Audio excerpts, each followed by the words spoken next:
Perkenalkan, kami dari kelompok 12 yang membahas tentang pengembangan sistem informasi dalam perencanaan ulang proses bisnis dan organisasi yang disusun oleh Risa Laila Okto, Isfan Fajar Hawari, dan Indriani. Untuk slide pertama akan dijelaskan oleh saudara kita Indriani. Perkenalkan, nama saya Indriani. Saya akan menjelaskan bagaimana membangun sebuah sistem informasi yang baru merupakan salah satu jenis dari perubahan organisasi yang terencana. Karena dalam membuat suatu sistem informasi yang baru membutuhkan lebih dari software dan hardware. Ketika kita merancang sebuah sistem informasi yang baru, maka kita juga mendesain ulang sesuatu organisasi tersebut. Seorang perancang sistem harus benar-benar memahami bagaimana sebuah sistem akan mempengaruhi proses bisnis secara spesifik dan organisasi itu sendiri. Ada 4 macam perubahan struktur organisasi yang dapat dipengaruhi oleh teknologi informasi. Ada automation, rationalization, business process redesign, dan paradigm shift. Teknologi informasi yang dapat mempengaruhi perubahan organisasi adalah automation, otomatisasi. Bentuk yang lebih dalam dari perubahan organisasi yang mengikuti automation adalah rationalization of producer. Tipe yang lebih kuat dari perubahan organisasi adalah business process redesign atau rancangan ulang proses bisnis, di mana proses bisnis adalah menganalisis, menyederhanakan, dan merancang ulang. Prosedur rasionalisasi dan rancangan ulang proses bisnis terbatas pada bagian spesifik dari sebuah bisnis. Bentuk perubahan bisnis yang lebih radikal ini disebut sebagai paradigm shift atau pergeseran paradigma. Manajemen proses bisnis menyediakan berbagai alat dan metodologi untuk menganalisis proses terbatas pada bagian spesifik dari sebuah bisnis. Bentuk perubahan bisnis yang lebih radikal ini disebut sebagai paradigm shift atau pergeseran paradigma. Manajemen proses bisnis menyediakan berbagai alat dan metodologi untuk menganalisis proses yang ada, merancang proses yang baru, dan mengoptimalkan proses tersebut. Langkah-langkah melakukan manajemen proses bisnis. Yang pertama ada analisis sistem, adalah analisis masalah yang diselesaikan oleh perusahaan menggunakan sistem informasi. Pada tahap ini terdiri dari pendefinisian informasi. Analisis sistem ini juga meliputi studi kelayakan untuk menentukan apakah solusi tersebut layak atau dapat dicapai secara keuangan, teknis, sudut pandang, organisasi dapat dijadikan sebagai investasi bagi perusahaan, serta teknologi yang dibutuhkan pada para ahli yang dapat menangani sistem ini yang tersedia. Analisis kebutuhan harus dilakukan secara hati-hati dalam menentukan sistem baru atau merubah sistem, serta mengembangkan penjelasan detail tentang fungsi yang harus dilakukan oleh sistem baru. Jika terjadi kesalahan dalam sistem menganalisis, maka akan menimbulkan kegagalan sistem. Analisis sistem akan menggambarkan apa yang harus dilakukan oleh sistem untuk memenuhi kebutuhan sistemnya, dan perancang sistem akan menunjukkan bagaimana sistem tersebut dapat memenuhi sasaran spesifikasi pada sistem tersebut. Harus terstruktur dan dapat mengatasi semua komponen manajerial, organisasi, dan teknologi. Baik, untuk presentasi selanjutnya akan dilanjutkan oleh saya. Nama saya Risa Laila.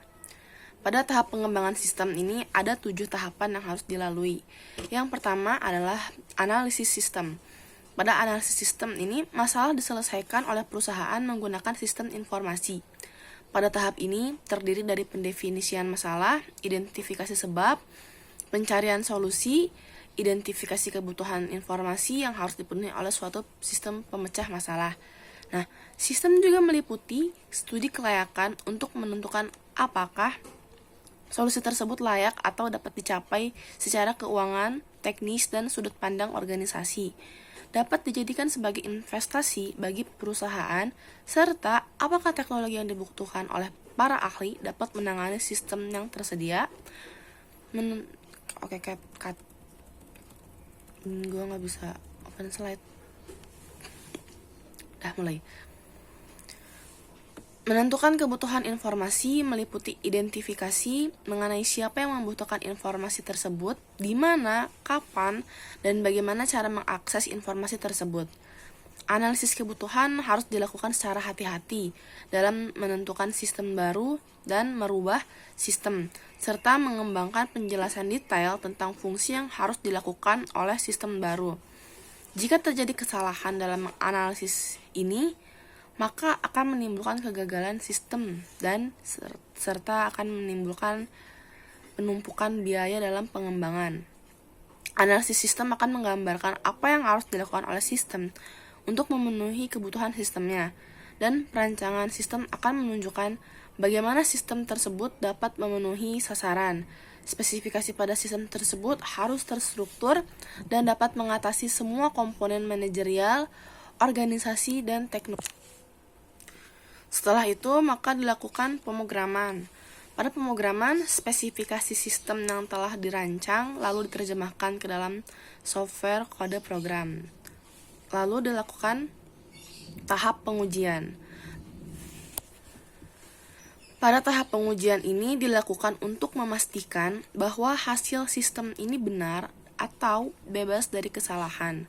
Langkah-langkah yang harus dilakukan dalam pengujian ini diantaranya pengujian unit atau unit testing, yaitu dilakukan pengujian terhadap setiap program secara terpisah agar dapat menjamin bahwa program bebas dari kesalahan, tapi mustahil hal itu terwujud.